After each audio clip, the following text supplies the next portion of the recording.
Let's bring in stockbrokers.com, their director of investor research, Jessica Inskip. Jessica, we got to talk about Vera Rubin, right? So this is all the cash, right? The sort of skews and what this is from UBS. So we've got now Rubin has entered the picture.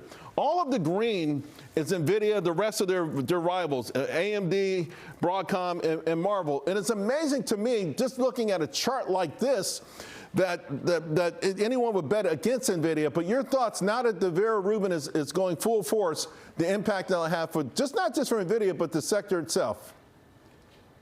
Yeah, well, I think it really speaks to how NVIDIA sees AI as this long duration infrastructure. It's not hype, it's building a roadmap, because Vera Rubin is really an AI ecosystem upgrade. So we're building for the world after today's AI boom. It's telling me that there is a multi-year roadmap, and that tells me demand is still there for AI, but it's also accelerating and growing and changing with those 6 new AI chips that are coming. We've got a multi-year roadmap, and NVIDIA still runs basically all of those major AI models. So to answer your question very directly, it shows for the demand for AI, but it also still positions NVIDIA as a huge growth and beneficiary, because they still power every single model. We still need that hardware, and they're still creating a larger moat and a greater ecosystem with AI. Today, Headquartered named NVIDIA its top pick for 2026. Do you like the stock here? I absolutely do. If we look at all analyst target, there's actually still 33% upside, which tells me we're constantly moving that goal, because we're still learning how AI is being integrated with our everyday lives. And I think there's 3 takeaways, one of which is Vera Rubin that we can take from CES, and specifically Jensen Huang, is one, AI is getting dramatically cheaper and faster, better memory. When we talk about 5 times more tokens generated, right, 10 times lower cost per year, more with less, when costs fall, we don't debate. We're just going to say, how much can I use? It's making AI adoption explode. That's very important for a roadmap. And the second there is Vera, is repurposing 10 trillion of past computing spend.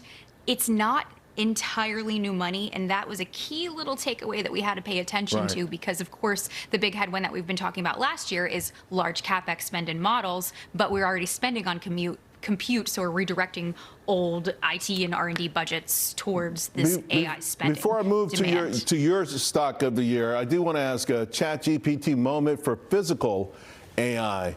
Listen, last year was supposed to be the year of the robot and all that kind of stuff. Do you agree that we're here now at physical AI? I think we're going to hear more of it, and I think that we need to understand adoption is also important. If we pull past cycles, I'm talking super cycles and revolutions that changed. We talked about it earlier last year. Adoption is going to be important. I think it's more AI ecosystem that we're going to see, which leads into my stock pick of the year. Right, agentic AI still hasn't made its way. All right, drum roll for your stock pick of the year, Apple. It's so interesting. I was just talking to Phil about Amazon having their AI moment. It felt like Apple suffered earlier in the year last year because they didn't. Then I think they did. Why do you like it this year? Yeah, well, it's AI consumer goes scale. So when I hear from CES and when I'm hearing from AI, and what we want to see is ROI. How are we seeing this show up in revenue? But how are we seeing it show up in our everyday lives that are measurable?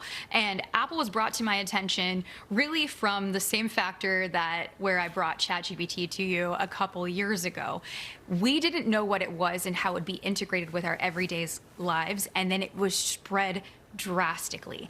Apple has been waiting on the sidelines. They have high free cash flow, and they also generate revenue not only from iPhone sales, but they have an ecosystem. So similar to Nvidia, they've got an ecosystem for the consumer. That's what I'm looking for. But they also benefit from App Store revenue growth. That was up 6.8% year over year. That was higher for their fiscal quarter of 2026. There's this September through December. But that's telling me increase in consumer behavior. And you know what drove those App Store downloads that were up? It was AI app usage. It was Google represented 6%, Microsoft was 2%, OpenAI was another 2%. So high margin reoccurring revenue there. Before I go, we got less than a minute, but you like Oracle. Now, of course, Oracle, it got in an OpenAI trade, made this huge move. Larry Ellison, the richest man in the world for a moment. Since then, it's been just a massive move lower. A little bit of reprieve here, but a lot of folks are still worried about the debt load, about the ability to meet all these obligations. We know they have a big backlog. So if someone's in this, what type of time horizon should they look for this stock to really, live up to the hype?